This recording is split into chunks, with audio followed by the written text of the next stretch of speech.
All right, thank you very much. My name is Dan Filardo. I am the principal of New Direction IRA, and let's see if I can get this thing going here. There. Okay, so I start with my disclaimer. The disclaimer is I don't sell anything, and I don't give any advice. So this is not the typical relationship that most people think about when they think about retirement investments. This is a self-directed IRA, and you are the self and self-direction. So I'm not selling you anything. I'm not telling you what you should or should not invest in. But my job is to make sure that you invest in what you want and that it's done correctly. So I can tell you what you can and cannot do, but I never tell you what you should or should not do because you're the self. So my clients come to me saying, I would like to invest in real estate. I would like to buy some precious metals or whatever they would like to do, as long as it's a legal investment, then it's fine.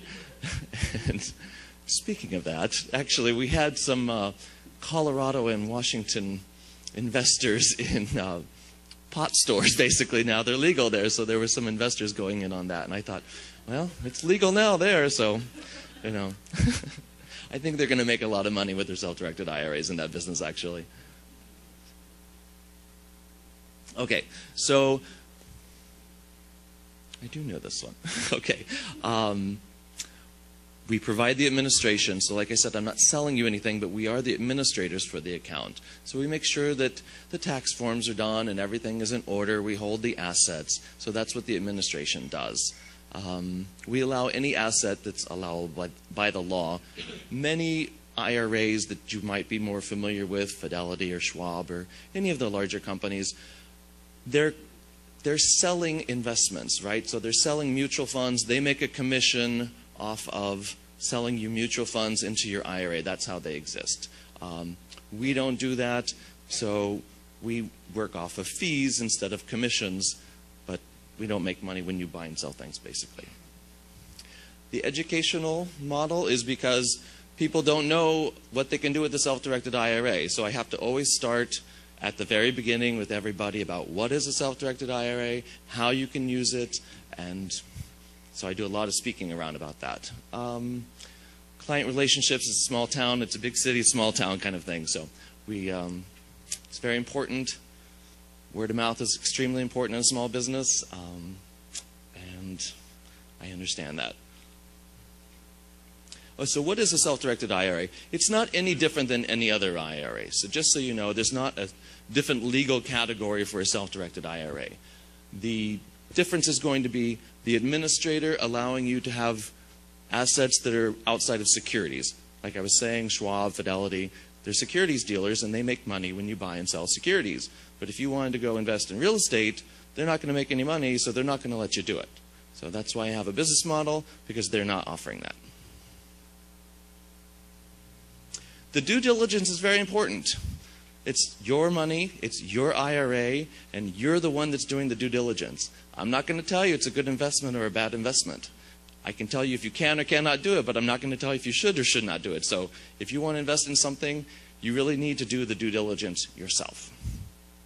And the financial world often has a bad reputation for, you know, people taking things off, you know, Bernie Madoff style. So that's not going to be the situation here because it's a hard asset. It's real estate. No one's going to skip town with your real estate. It's at the corner. So it's in your IRA. It's titled in your IRA. There's a tenant in there and they're paying rent and it's growing your IRA. So it's important to know that you've done your due diligence. So there's different types of IRAs, and you may be familiar with some of these, but not all of them. Tax deferred sounds great. What's even better than tax deferred is tax free, right? So how do you get something tax free? You pay the tax. So that's the difference between a traditional and a Roth.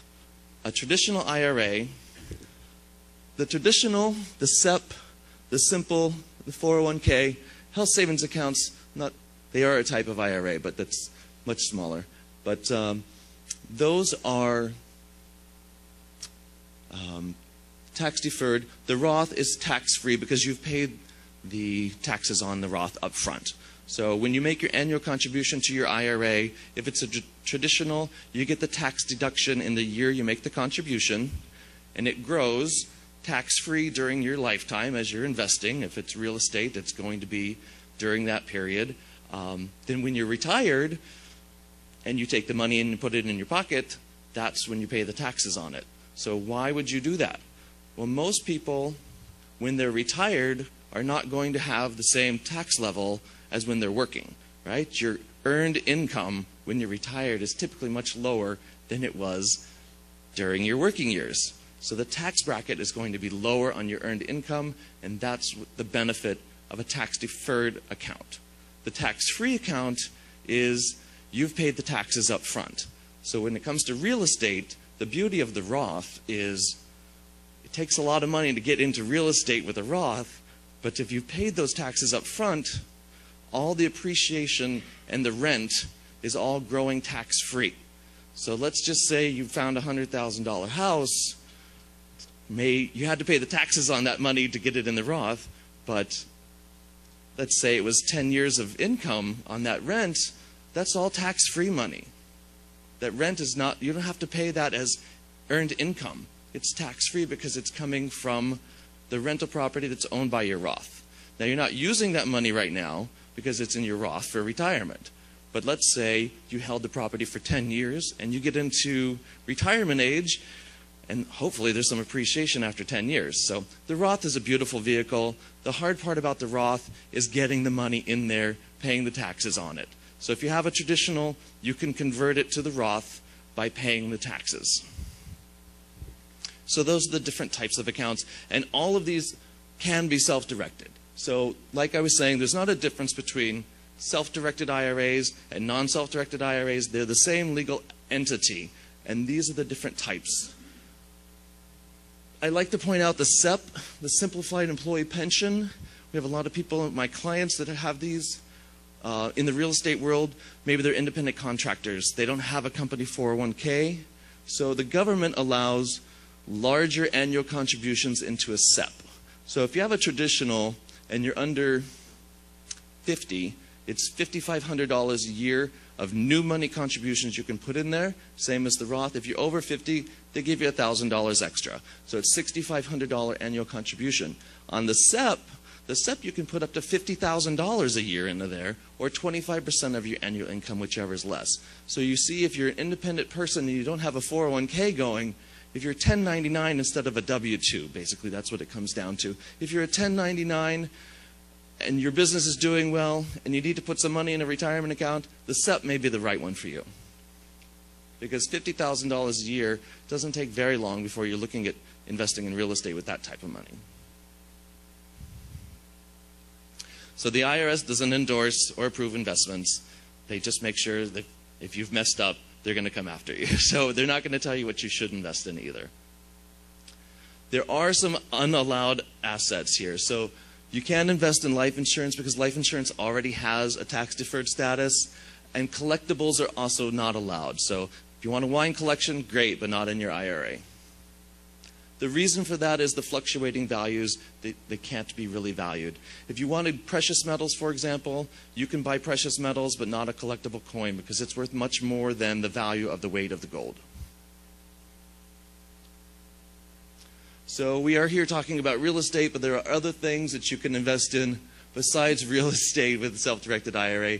Precious metals are extremely popular. I like to say the gold people are always gold crazy.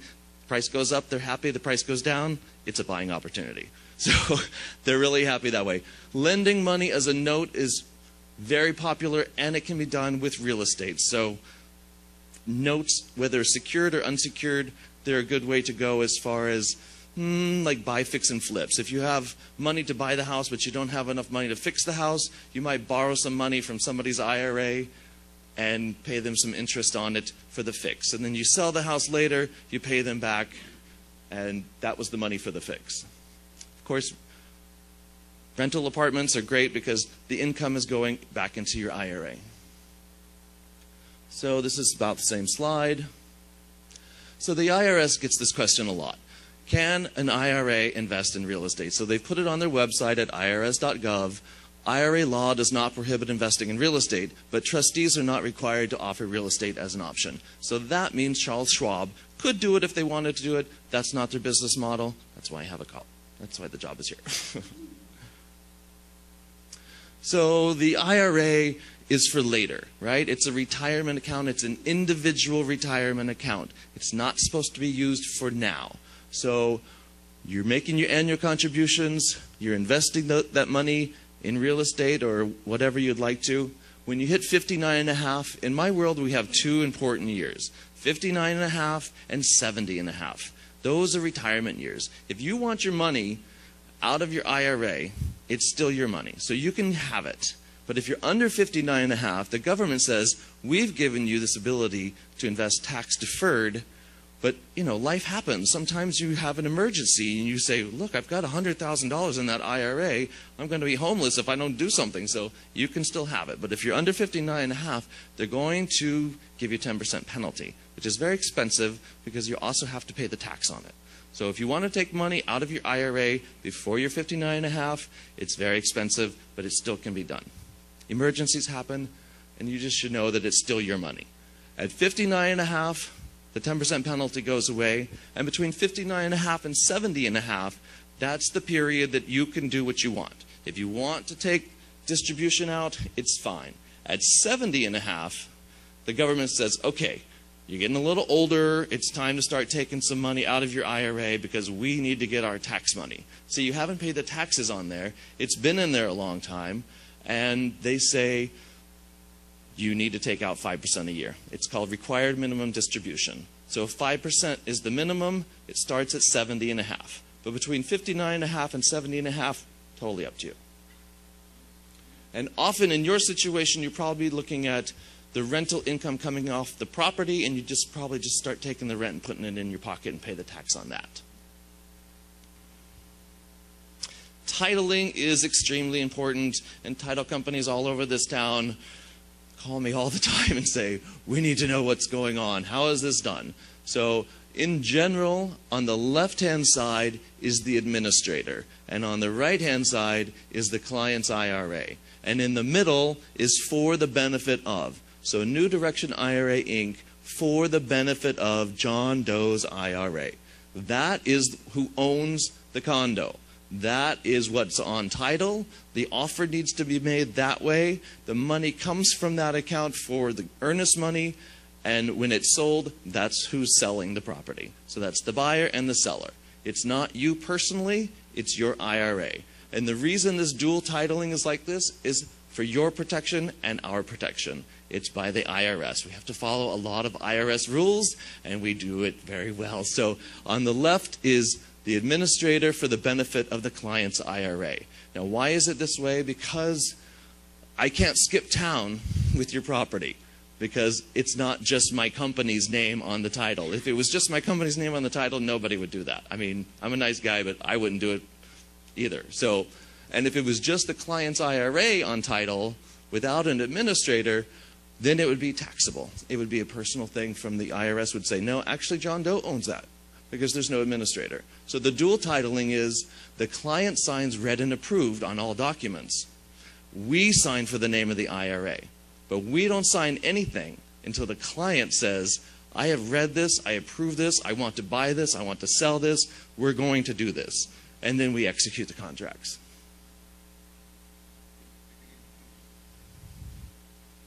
Okay, so life is like this, right? You take the good with the bad. You get all the benefits, but you pay all the expenses through the IRA. So when you have a condo and you have maintenance fees, taxes, that's all paid from the IRA account. But the rent all goes back into the IRA account. So this is typically going to be a situation where it's cash flowing because there's no mortgage, right? Because the property was purchased with the IRA cash. Now, if you don't have enough in one account to do that, you can partner, and I will go over that in a minute. But, you know, real estate's expensive around here. Not everybody has enough. Nobody has enough, just so you know. IRAs come in all different sizes, big, small, and I see absolutely everything, very small ones and very large ones. So just you should know there's never enough. But there are ways of partnering to get it together, right? So maybe it's a husband and a wife. So there's no transactions between you and your IRA. That's the tax benefit. That's why there's tax deferred status for an IRA. You can't sit across from yourself in a negotiation across from the table and say, the IRA owns this condo and I want to buy it. So you can't buy something that your IRA owns, and your IRA can't buy something that you own. So back in 2008, 2009, when things were not so good in the real estate world, people were trying to find ways to get rid of their properties. And they would call me and say, can my IRA buy this bad house that I'm trying to sell that nobody wants to buy? And I say, no, not yours. You could sell it somebody else's IRA, but that's not the benefit. That's not the reason an IRA is there. It's to provide for you in retirement. It's not to be used for now. So it's long-term thinking.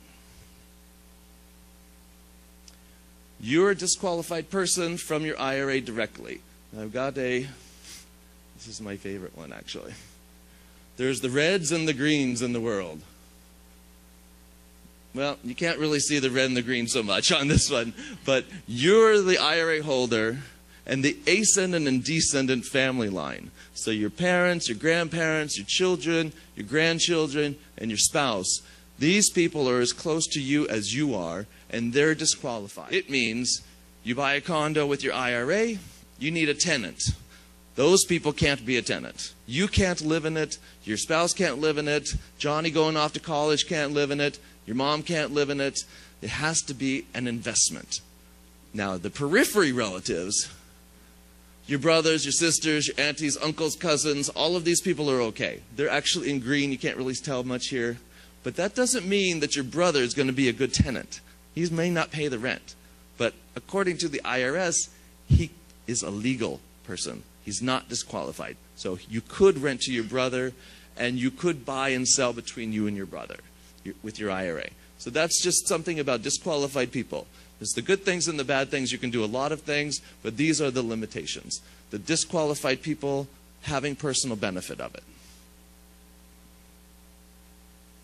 Prohibited transactions. Sell something you already own to your IRA. Right, I just went over that. Buy something from your IRA. Be compensated by your IRA.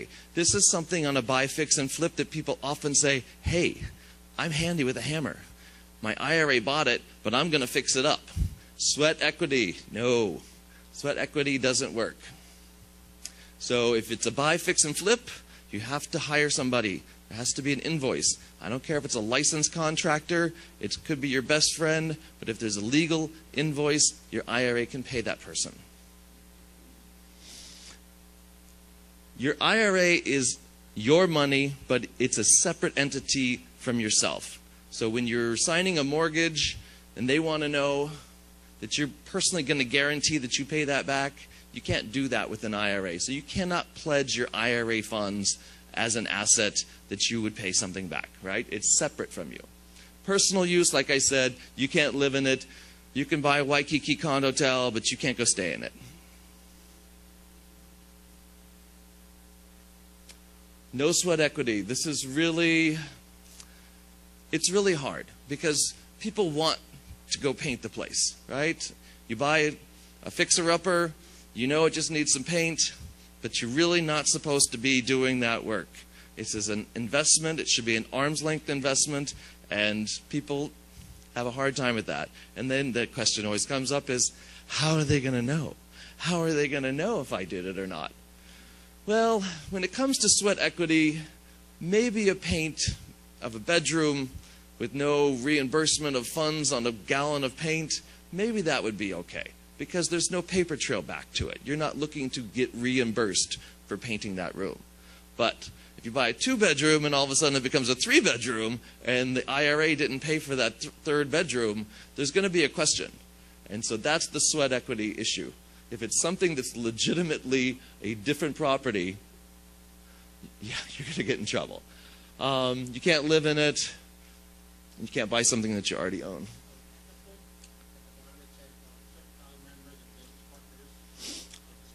Right, so this goes back to the other one here on sweat equity is what I think it's, oh, your IRA cannot buy real estate that you already own. And other people that are disqualified people, other family members, that ascendant and descendant family line. So if your spouse owns a house, your IRA cannot buy that from your spouse. But if your brother owns a house, your IRA could legally buy it from your brother. That's the certain family members. And business partners, there's fiduciary issues there with business partners. Okay, so there are different ways to invest in real estate with your IRA.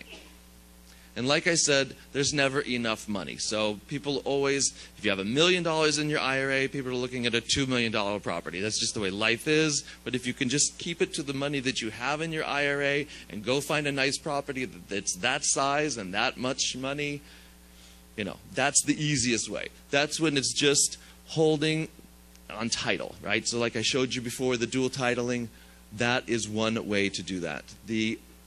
The other way is tenants in common, and this is extremely popular with spouses, right? He's got one, she's got one, they co-invest on it. So maybe it's $50,000 here and $50,000 there for $100,000 property, or it could be any amount of percentages of tenancy in common, as long as it's equitable, right? One person can't put in $100,000, the other person puts in $50,000, and you call it 50-50 tenancy in common. That doesn't work that way. Whenever the money goes in, it's tenancy in common.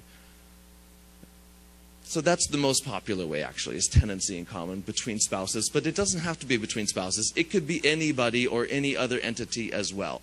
So as long as you realize that if you own 1% of a property with your IRA, you still can't go stay in it. So people often ask that question, well, if I partner with myself and we're 50-50 with my IRA, can I go stay in the place 50% of the time? No, you cannot. Not until the IRA doesn't own any of it can you do that. So it's important to know that tenancy in common still means you don't have any personal use of the property. You can loan money to the borrower to use real estate as the collateral. So this goes back to a secured note. There's two kinds of notes, an unsecured note and a secured note. An unsecured note is something that you loan to your friends, that you trust them to pay it back. A secured note is something that you still loan to your friends or somebody that you trust, but there's some real estate on there that's saying they're going to pay it back, right? So that's the collateral. Invest in an entity that invests in real estate. So this is also popular.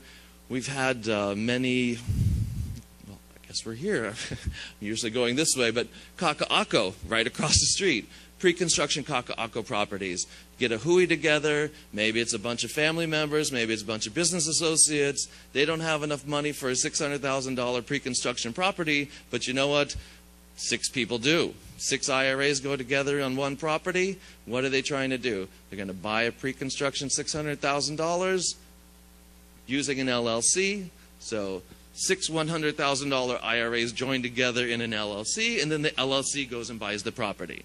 Why are they doing this? Because they think it's going to be $800,000 after construction. I mean, it's speculation, but there will be real estate there. And even if it doesn't go up that much to sell it, they can always get a tenant because it's been paid for in cash. There's no mortgage to worry about. It will cash flow. Yes? No, they do not. Tenancy in common could be the other, could be anybody. In the LLC? No. It can be whoever. And that's often the case with, a family that's going together. You know, they trust each other, they're good partners for each other, but maybe somebody's got $100,000 in an IRA, maybe somebody just sold a house and has $100,000 cash looking for an investment. So that's easily another person or entity going into that LLC. Or maybe it's, you know, Johnny, and he only has $20,000 in his IRA, but he wants to be in on the deal. So they cut him into the LLC for a percentage, and then he's in the deal, but he's not 50% into the deal. So that's always a nice way when you have younger people that have smaller IRAs that say, what can I do? What do I do with $20,000? I mean, that's not much when you look at a retirement account. I mean, like I said, they come in all different sizes. But that $20,000 IRA can be involved in a real estate transaction. It can be a tenants in common. It can be in an LLC. So when you're looking about how am I going to put this deal together, you need to think about all different sizes of IRAs. People you know, people you're married to, people in the family, people that may be looking for a good investment. So what type of real estate? Basically anything. Raw land on the Big Island, super cheap, right? I mean, people buy that a lot. But why are they buying it? Hopefully it'll appreciate because there's no money coming in on that. So I try not to tell you what you should do, like I said, but it should be having some cash flow to it, right? There should be money coming in, growing your IRA. Maybe you're going to find a really good deal, and it's going to be a small initial investment, but raw land, there's no cash flow in on it. Unless you have some grazing cattle on the Big Island that is on your raw land, and you might get some money off of that, but, you can find some cheap condo someplace. Yes? Yes, and I'm going to get back to that. You can self-manage the property, but you can't get paid to be the property manager. So there's two choices. You can, and I like to use round numbers. So let's say it's $1,000 a month coming in on the rent, and the expenses are $200. So you're having $800 coming in positive cash flow, and the property manager takes care of those $200 of expenses every month from the rent. So, but then you have to pay that property manager, right? So they get their 7, 8, 9, 10%, whatever it might be, and you're not making as much money, but it's an investment property. This is not, it's an arm's length. You bought it, you really can forget about it, basically, because you have a property manager, the rent's going in, the property manager is sending the rent back to the IRA, monthly, quarterly, whatever the property management agreement is. Now, if you have no property manager, obviously you're going to save that 7, 8, 9, 10% a month, but you're going to be getting the 3 a.m. toilet call, right? I mean, that's why property managers get paid.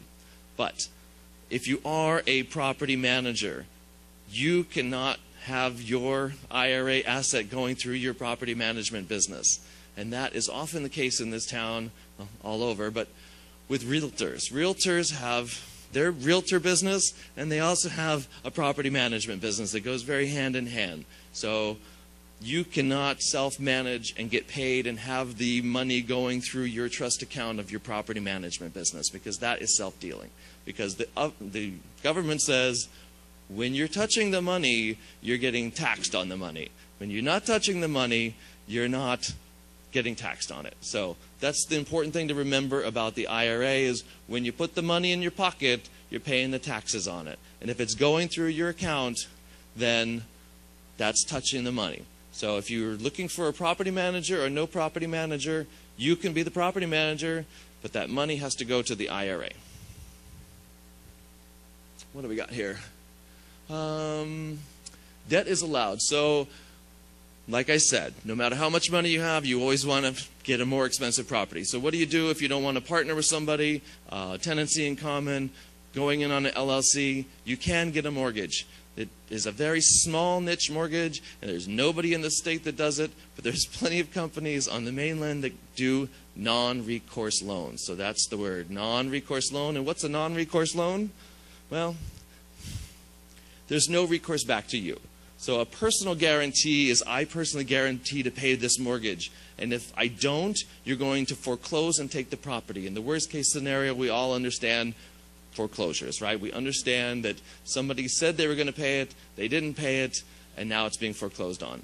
So you cannot personally guarantee an asset that you don't personally own, because you don't personally own that. Your IRA is a separate entity, it owns it.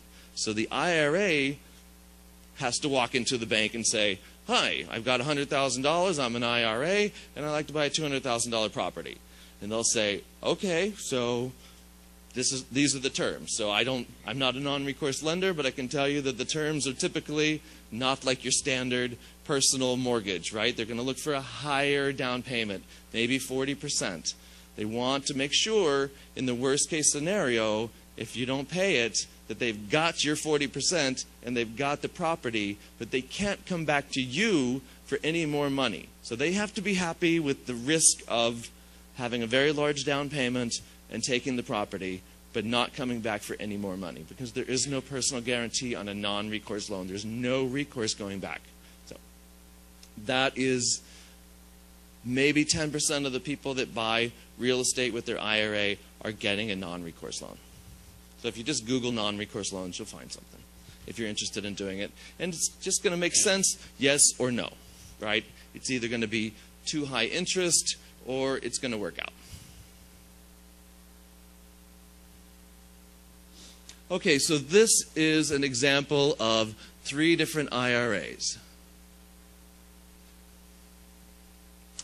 You have $150,000 in stocks, you have $150,000 in real estate, or you have a non-recourse mortgage that's going to have a $450,000 because you have $150,000 and you have a $300,000 mortgage on there. So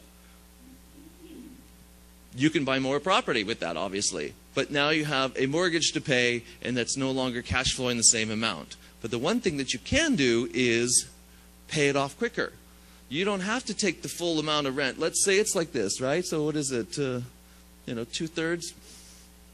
Anyways, you can pay down that $300,000 quicker. You don't have to put it into your IRA on the rent that comes in. So that's something to consider. But typically, it's going to be the middle one here. It's just going to be the $150,000 IRA, and someone's going to find two $75,000 condos someplace, or here in town, maybe a foreclosure, something distress sale. I don't know. There's quite a few in that price range around. And people say, "Oh, that's a dump," And I was like, "You don't have to live in it. There's a tenant paying the rent. It's a cash deal. Why do you care?" It's true. But people always look at it that way, when they're looking at something, they think, "Oh, that's a dump. I'd never live in that. You're not buying it to live in it. You can't live in it."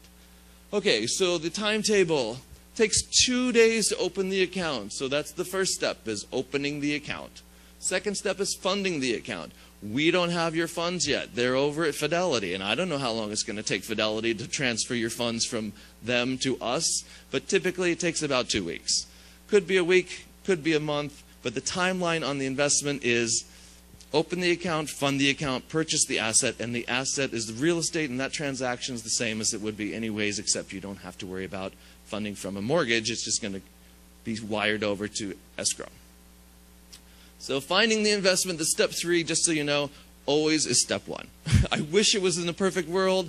Open the account, fund the account, purchase the asset, but clients come to me every day, "I have something, I have to move on it right now, and I'm already under contract, and how do I do this faster?" Well, I can only do what I can do, but there are ways of doing things, You sometimes have to make...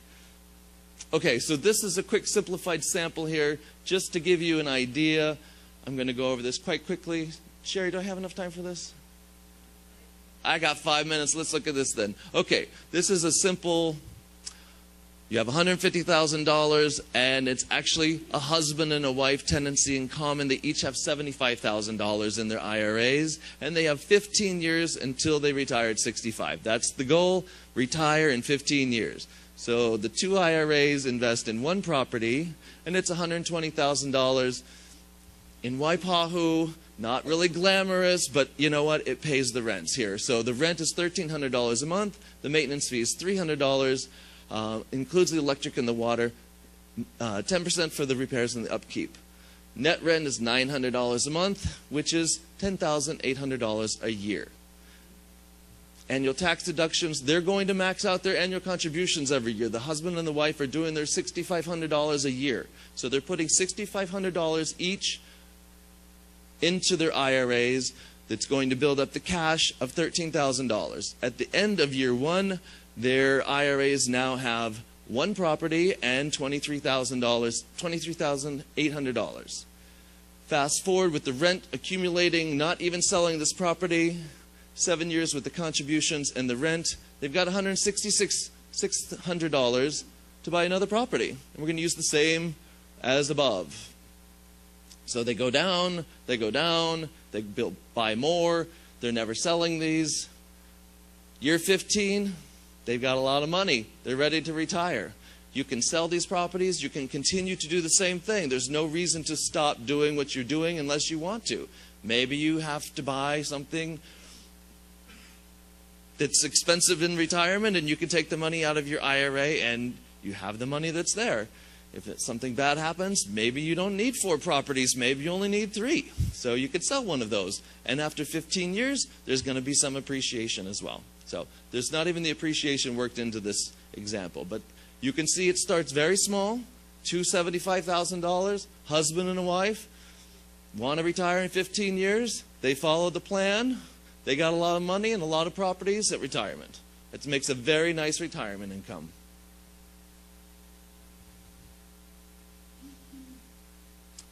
Okay, so this is the real estate realtor side of this promotion here. Realtors can talk to people, so when they're looking at finding somebody to buy a property that they need to sell, they can talk to their clients about, hey, you have an IRA? Maybe you didn't know that you could do this. So that's an important thing for realtors to understand, because they can be the person sharing that information with their clients. These are different things that property management and realtors can do. Client's IRA, administrator, and a realtor buys the house. So what it costs, IRAHawaii.com is my website. So it's $50 to open the account, $250 to purchase real estate, because we have to go through the escrow process with this. So there's two different fee schedules on a transaction. We have real estate and non-real estate. If you're buying $100,000 worth of real estate, it's $250. If you're buying $100,000 worth of gold, or you're going to write a note, it's $95. So less paperwork for us, less expensive. More paperwork, more expensive. And we all know escrow paperwork is quite a bit of paperwork. So our annual administration fee is $295 a year. So to open an account and purchase some real estate, it's $50, $250, and $295 a year. If you need things wired, FedExed, we charge a little more for that, for the wiring funds.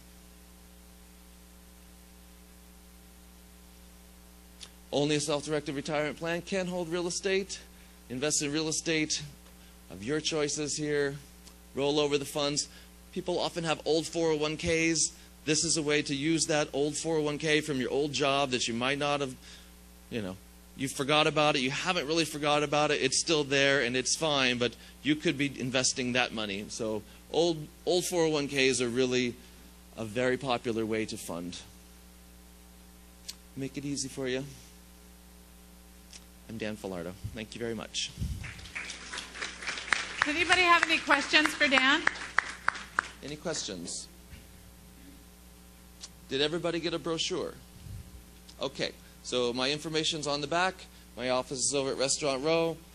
Give me a call, send me an email. We're glad to talk to you about any questions you might have. And trust me, there's always questions. This is very simplified, and it's not rocket science, but you've never gone through a self-directed IRA real estate investment before, so there's going to be questions, and it's no problem. So thank you very much. All right.